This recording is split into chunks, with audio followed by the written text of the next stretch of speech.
무더위와의 사투, 오늘도 계속되고 있습니다. 이 시각 전국 기온부터 살펴보겠습니다. 서울이 35도, 대전 34도, 전주 34, 광주 35도입니다. 강릉이 29도고요. 그리고 대구가 34, 부산 32도 보이고 있습니다. 올해 폭염이 급기야 역대 가장 더웠던 여름 1994년도의 폭염 기록을 깼습니다.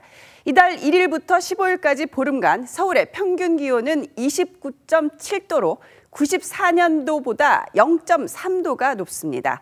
폭염 일수는 이틀이 더 많고요. 열대야 일수도 하루가 더 많습니다.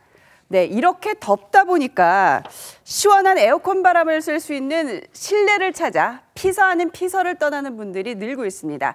이른바 쌈짓돈 피서객들로 백화점, 영화관, 그리고 커피숍들의 매출이 껑충 뛰어올랐다는 소식입니다. 평론가님, 이제 피서지의 정의를 바꿔야 할 것 같아요. 바다나 계곡뿐만이 아니라 에어컨이 그냥 빵빵 틀어진 곳이 바로 피서진 것 같은데 도심에서도 이렇게 피서를 떠날 수 있는 장소들이 꽤 있죠. 아, 그럼요. 저는 이번 주말에 바다를 다녀왔는데요. 너무너무 덥고 바다가요? 바다가 정말 덥습니다. 살인적으로 덥고 그리고 물가도 왜 이렇게 비싼지 정말 가서 하루 딱 지나고 후회하기 시작했는데요.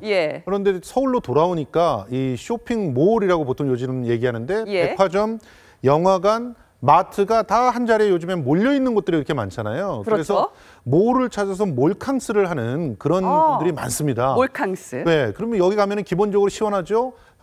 요즘에는 또 그 쇼핑 공간들을 배치할 때 기본적으로 거리를 걷듯이 이렇게 배치를 해놔요. 그래서 산책하듯이 쭉 걸으면서 아이 쇼핑 충분히 할 수 있고 먹거리 군데군데 있으니까 먹거리도 마음대로 즐길 수 있고 더군다나 영화관도 가까이 있으니까 영화도 한 편 보고 하면 하루가 그냥 지나갑니다. 이런 식의 바캉스에 빠져 있는 그런 알뜰 피서객들이 많은데요.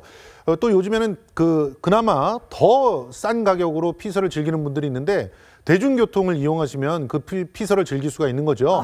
특히 이제 어르신들 같은 경우는 순환선 한번 타면 최소한 2시간 이상은 아주 시원하게 지낼 수가 있고 아예 책을 들고 타셔서 독서를 하면서 지하철에서 피서를 하시는 그런 분들도 많고요. 지하철 4호선 당고개부터 오이도까지잖아요. 한 2번 왕복하면 뭐 하루 그냥 잘 지낼 수 있을 것 같아요. 실제로 시원하게. 오이도에서 잠깐 커피 한 잔 마시고 다시 돌아와도 괜찮은 그런 코스고요.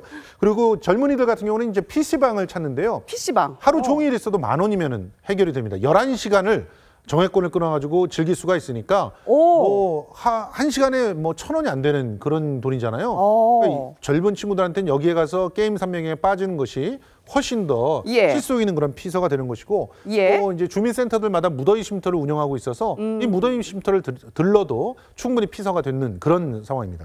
예전에는 은행을 참 많이 갔던 것 같은데 유행도 이렇게 바뀌나 봅니다. 그렇잖아요. 이게 다 전기요금 무서워서 집에서는 에어컨을 못 트니까 벌어지는 일들이잖아요. 이제 공포에 이 전기요금 고지서가 날아오기 시작했습니다. 얼마나 더 내야 되는 거예요? 가정마다 조금씩 다르긴 한데요. 일단 7월 달 사용한 전기요금이 조금씩 나오기 시작했습니다. 지금 한 케이스를 보면 수원에서 혼자 살아갔던 그 서모 씨의 경우에 7월 달 전기료가 15,000원 정도 나왔었는데 8월 달 전기료는 44,000원 정도로 한 3배 정도 올랐고요. 그리고 보통 가정, 4인 가정에서 약 10만 원 정도 그 전기료가 나오던 가정 같은 경우에는 이번 달에는 약 30만 원이 좀 넘게 이렇게 나오는 경우도 많다고 합니다. 물론 이거는 가정별로 에어컨을 얼마나 많이 사용했는지에 따라서 조금씩 달라지기 때문에 이걸 평균이라고 볼 수는 없습니다. 하지만 전반적으로 에어컨을 좀 워낙 덥다 보니까 많이 썼다라고 보면 전달보다는 약 2배 이상 200% 이상이 더 나온다라고 이렇게 생각을 하시면 되겠습니다. 전기요금도 부담이지만 이 휴가 비용도 상당히 부담스러운 것 같아요. 요즘에 경기가 안 좋다 보니까요. 그래서 최근에 설문조사를 했더니 휴가를 꼭 가야 되느냐, 여름에 휴가를 가야 되느냐고 물어봤더니 여행을 가지 않아도 된다. 그냥 시원하게 말씀하신 대로 몰캉스를 즐기고 도심에서 피서를 지내도 된다라는 답변도 50%가 나왔습니다.